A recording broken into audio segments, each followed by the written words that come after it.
ನಮಸ್ತೆ ಫ್ರೆಂಡ್ಸ್, ರಾಜ್ ಜಾಬ್ಸ್ಗೆ ಸ್ವಾಗತ. Friends, central bank of ಇಂಡಿಯಾದಿಂದ ನೇಮಕಾತಿಯಾಗಿರುತ್ತೆ ನೋಡಿ.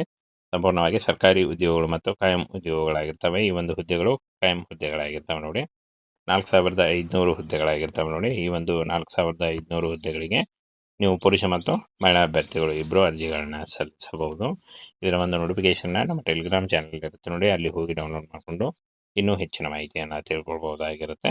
ಹಾಗೆ ಅಖಿಲ ಭಾರತ ನೇಮಕಾತಿ ಇರುತ್ತೆ. ಕರ್ನಾಟಕದಲ್ಲೂ ಕೂಡ ಹುದ್ದೆಗಳಿರ್ತವೆ. ಇನ್ನು ಸಂಸ್ಥೆಯ ಹೆಸರು ಸೆಂಟ್ರಲ್ ಬ್ಯಾಂಕ್ ಆಫ್ ಇಂಡಿಯಾ ಆಗಿರುತ್ತೆ ನೋಡಿ. ಒಟ್ಟು 4500 ಹುದ್ದೆಗಳು. ಉದ್ಯೋಗ ಸ್ಥಳ ನೋಡಿ ಕರ್ನಾಟಕ ಸೇರಿ ಅಖಿಲ ಭಾರತ ಆಗಿರುತ್ತೆ. ಹುದ್ದೆ ಹೆಸರು ಅಪ್ರೆಂಟಿಸಿಪ್ ಹುದ್ದೆಗಳಾಗಿರ್ತವೆ. ಆನಂತರ ನಿಮಗೆ ಪರ್ಮನೆಂಟ್ ಕೂಡ ಮಾಡಿಕೊಳ್ಳಲಾಗುತ್ತೆ. ಒಟ್ಟು 15,000 ಟ್ರೈನಿಂಗ್ನಲ್ಲಿ ಇರುತ್ತೆ. ಟ್ರೈನಿಂಗ್ ಮುಗಿದ ನಂತರ ಇದು ಜಾಸ್ತಿ ಕೂಡ ಆಗ್ತಾ ಹೋಗುತ್ತೆ ನೋಡಿ. ಕರ್ನಾಟಕದಲ್ಲೂ ಕೂಡ 105 ಹುದ್ದೆಗಳಿದೆ ನೋಡಿ. ಎಲ್ಲ ಜಿಲ್ಲೆಗಳಲ್ಲಿ ಅಂದರೆ ಎಲ್ಲ ಸ್ಟೇಟ್ಗಳಲ್ಲೂ ಇದೆ.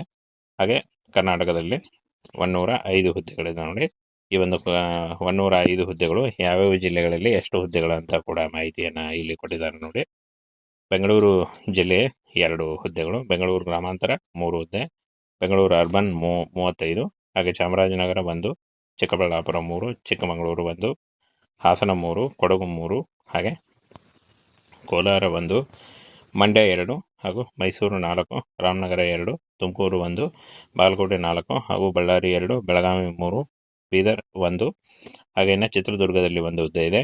ಹಾಗೆ ದಕ್ಷಿಣ ಕನ್ನಡದಲ್ಲಿ 3, ದಾವಣಗೆರೆ 1, ಧಾರವಾಡದಲ್ಲಿ 4, ಗದಗ 2, ಹಾಗೆ ಹಾವೇರಿ 3, ಕಲಬುರಗಿಯಲ್ಲಿ 2, ಕೊಪ್ಪಳ 2, ರಾಯಚೂರು 3, ಹಾಗೂ ಶಿವಮೊಗ್ಗ 1, ಇನ್ನು ಉಡುಪಿಯಲ್ಲಿ 2, ಉತ್ತರ ಕನ್ನಡ 4, ವಿಜಯನಗರ 1, ವಿಜಯಪುರ 3 ಮತ್ತು ಯಾದಗಿರಿ 2 ನೋಡಿ. ಎಲ್ಲ ಜಿಲ್ಲೆಗಳಲ್ಲೂ ಕೂಡ ಹುದ್ದೆಗಳಿದ್ದಾವೆ. ಈ ಒಂದು ಹುದ್ದೆಗಳಿಗೆ ಪುರುಷ ಮತ್ತು ಮಹಿಳಾ ಅಭ್ಯರ್ಥಿಗಳು ಇಬ್ಬರು ಅರ್ಜಿಗಳನ್ನ ಸಲ್ಲಿಸಬಹುದು. ಯಾವುದೇ ಪದವಿ ಎನಿ ಡಿಗ್ರಿಯನ್ನು ಪೂರ್ಣಗೊಳಿಸಿದರೆ ನೀವು ಈ ಒಂದು ಹುದ್ದೆಗಳಿಗೆ ಅರ್ಜಿಗಳನ್ನ ಸಲ್ಲಿಸಬಹುದು. ವಯೋಮಿತಿ ನೋಡಿ 20ರಿಂದ 28 ವರ್ಷದ ಒಳಗಿನವರಾಗಿರಬೇಕಾಗತ್ತೆ. OBC ಅಭ್ಯರ್ಥಿಗಳಿಗೆ 3 ವರ್ಷ, SC/ST ಅಭ್ಯರ್ಥಿಗಳಿಗೆ 5 ವರ್ಷ, ಹಾಗೂ PWD ಅಭ್ಯರ್ಥಿಗಳಿಗೆ 10 ವರ್ಷಗಳ ವಯೋಮಿತಿ ಸಡಿಲಿಕೆ ಕೂಡ ಇರುತ್ತೆ ನೋಡಿ. OBC ಅಭ್ಯರ್ಥಿಗಳಿಗೆ 3 ವರ್ಷ, SC/ST ಅಭ್ಯರ್ಥಿಗಳಿಗೆ 5 ವರ್ಷ, PWD ಸಾಮಾನ್ಯ ಅಭ್ಯರ್ಥಿಗಳಿಗೆ 10 ವರ್ಷ, PWD OBC ಅಭ್ಯರ್ಥಿಗಳಿಗೆ 13 ವರ್ಷ, ಮತ್ತು PWD SC/ST ಅಭ್ಯರ್ಥಿಗಳಿಗೆ 15 ವರ್ಷಗಳ ವಯೋಮಿತಿ ಸಡಿಲಿಕೆ ಕೂಡ ಇರುತ್ತೆ. ಆದಷ್ಟು ನಿಮ್ಮ ವಯಸ್ಸನ್ನು ಲೆಕ್ಕಾಚಾರ ಮಾಡಿಕೊಂಡು ನೀವು ಅರ್ಜಿಗಳನ್ನು ಸಲ್ಲಿಸಬಹುದು. ಇನ್ನು ಅರ್ಜಿ ಶುಲ್ಕವನ್ನು ನೋಡೋದಾದರೆ, ಸಾಮಾನ್ಯ EWS OBC ಪುರುಷ ಅಭ್ಯರ್ಥಿಗಳಿಗೆ 800 ರೂಪಾಯಿ, ಹಾಗೂ ಸಾಮಾನ್ಯ EWS OBC ಮಹಿಳಾ ಅಭ್ಯರ್ಥಿಗಳಿಗೆ 600 ರೂಪಾಯಿ, SC/ST PWD ಅಭ್ಯರ್ಥಿಗಳಿಗೆ 200 ರೂಪಾಯಿ ಇದ್ದರೆ ಪಾವತಿ ಮಾಡುವ ವಿಧಾನ ಆನ್ಲೈನ್ ಮೂಲಕ ಇರುತ್ತೆ ನೋಡಿ. ಡೆಬಿಟ್ ಕಾರ್ಡ್, ಕ್ರೆಡಿಟ್ ಕಾರ್ಡ್ ಅಥವಾ ನೆಟ್ ಬ್ಯಾಂಕಿಂಗ್ ಮತ್ತು UPIಗಳ ಮೂಲಕ ಪೇ ಮಾಡ್ಬೋದಾಗಿರುತ್ತೆ.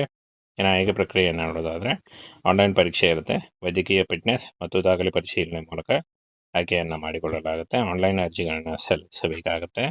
ಆನ್ಲೈನ್ ಅರ್ಜಿ ಸಲ್ಲಿಸುವಾಗ caste income certificate, photo, educational documents ಮತ್ತು ನಿಮ್ಮ ಆಧಾರ್ ಕಾರ್ಡ್ ಇಷ್ಟನ್ನು ತೆಗೆದುಕೊಂಡು ನೀವು ಅರ್ಜಿಗಳನ್ನ ಸಲ್ಲಿಸಬಹುದು. ಅರ್ಜಿ ಸಲ್ಲಿಸಲು ಕೊನೆಯ ದಿನಾಂಕ 22 ಜೂನ್ 2026 ಅರ್ಜಿ ಸಲ್ಲಿಸಲಿಕ್ಕೆ ಕೊನೆಯ ದಿನಾಂಕ ಆಗಿರುತ್ತೆ ನೋಡಿ. ಈ ಒಂದು ಕೊನೆಯ ದಿನಾಂಕದೊಳಗಾಗಿ ನೀವು ಅರ್ಜಿಗಳನ್ನ ಸಲ್ಲಿಸಬೇಕಾಗುತ್ತೆ. ಸೆಂಟ್ರಲ್ ಬ್ಯಾಂಕ್ ಆಫ್ ಇಂಡಿಯಾದಿಂದ ನೇಮಕಾತಿಯಾಗಿರುತ್ತೆ ನೋಡಿ.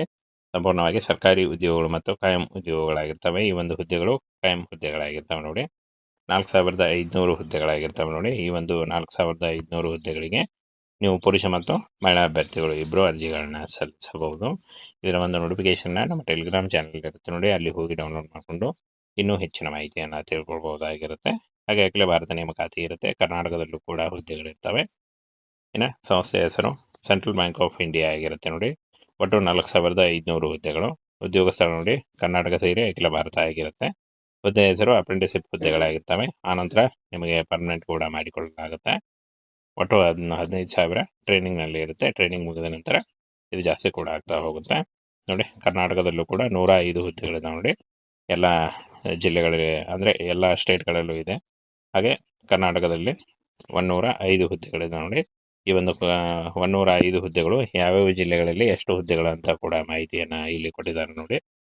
ಬೆಂಗಳೂರು ಜಿಲ್ಲೆ 2 ಹುದ್ದೆಗಳು, ಬೆಂಗಳೂರು ಗ್ರಾಮಾಂತರ 3 ಹುದ್ದೆ, ಬೆಂಗಳೂರು ಅರ್ಬನ್ 35, ಹಾಗೆ ಚಾಮರಾಜನಗರ 1, ಚಿಕ್ಕಬಳ್ಳಾಪುರ 3, ಚಿಕ್ಕಮಗಳೂರು 1, ಹಾಸನ 3, ಕೊಡಗು 3, ಹಾಗೆ ಕೋಲಾರ 1, ಮಂಡ್ಯ 2, ಹಾಗೂ ಮೈಸೂರು 4, ರಾಮನಗರ 2, ತುಮಕೂರು 1, ಬಾಗಲಕೋಟೆ 4, ಹಾಗೂ ಬಳ್ಳಾರಿ 2, ಬೆಳಗಾವಿ 3, ಬೀದರ್ 1, ಹಾಗೆಯೇ ಚಿತ್ರದುರ್ಗದಲ್ಲಿ 1 ಹುದ್ದೆ ಇದೆ.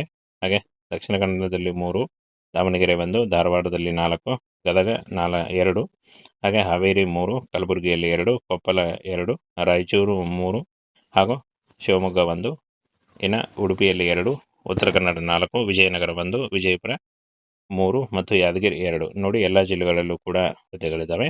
ಈ ಒಂದು ಹುದ್ದೆಗಳಿಗೆ ಪುರುಷ ಮತ್ತು ಮಹಿಳಾ ಅಭ್ಯರ್ಥಿಗಳು ಇಬ್ಬರು ಅರ್ಜಿಗಳನ್ನು ಸಲ್ಲಿಸಬಹುದು. ಯಾವುದೇ ಪದವಿ ಎನಿ ಡಿಗ್ರಿಯನ್ನು ಪೂರ್ಣಗೊಳಿಸಿದರೆ ನೀವು ಈ ಒಂದು ಹುದ್ದೆಗಳಿಗೆ ಅರ್ಜಿಗಳನ್ನು ಸಲ್ಲಿಸಬಹುದು. ವಯೋಮಿತಿ ನೋಡಿ 20 ರಿಂದ 28 ವರ್ಷದ ಒಳಗಿನವರು ಆಗಿರಬೇಕಾಗುತ್ತೆ.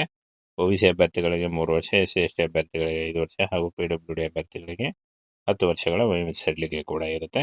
ನೋಡಿ, OBC ಅಭ್ಯರ್ಥಿಗಳಿಗೆ 3 ವರ್ಷ, SC/ST ಅಭ್ಯರ್ಥಿಗಳಿಗೆ 5 ವರ್ಷ, PWD ಸಾಮಾನ್ಯ ಅಭ್ಯರ್ಥಿಗಳಿಗೆ 10 ವರ್ಷ, PWD OBC ಅಭ್ಯರ್ಥಿಗಳಿಗೆ 13 ವರ್ಷ ಮತ್ತು PWD SC/ST ಅಭ್ಯರ್ಥಿಗಳಿಗೆ 15 ವರ್ಷಗಳ ವಯೋಮಿತಿ ಸಡಿಲಿಕೆ ಕೂಡ ಇರುತ್ತೆ. ಆದಷ್ಟು ನಿಮ್ಮ ವಯಸ್ಸನ್ನು ಪ್ರಚಾರ ಮಾಡಿಕೊಂಡು ನೀವು ಅರ್ಜಿಗಳನ್ನು ಸಲ್ಲಿಸಬಹುದು.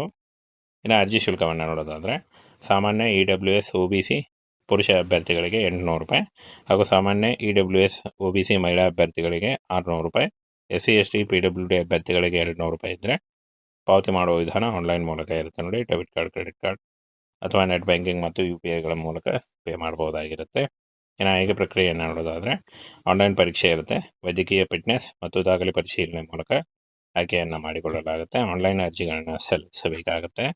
ಆನ್ಲೈನ್ ಅರ್ಜಿ ಸಲ್ಲಿಸುವಾಗ caste income certificate, photo, educational documents ಮತ್ತು ನಿಮ್ಮ ಆಧಾರ್ ಕಾರ್ಡ್ ಇಷ್ಟನ್ನು ತೆಗೆದುಕೊಂಡು ನೀವು ಅರ್ಜಿಗಳನ್ನು ಸಲ್ಲಿಸಬಹುದು. ಅರ್ಜಿ ಸಲ್ಲಿಸಲು ಕೊನೆಯ ದಿನಾಂಕ 22 ಜೂನ್ 2026 ಅರ್ಜಿ ಸಲ್ಲಿಸಲಿಕ್ಕೆ ಕೊನೆಯ ದಿನಾಂಕ ಆಗಿರುತ್ತೆ. ನೋಡಿ, ಈ ಒಂದು ಕೊನೆಯ ದಿನಾಂಕದೊಳಗಾಗಿ ನೀವು ಅರ್ಜಿಗಳನ್ನು ಸಲ್ಲಿಸಬೇಕಾಗುತ್ತೆ.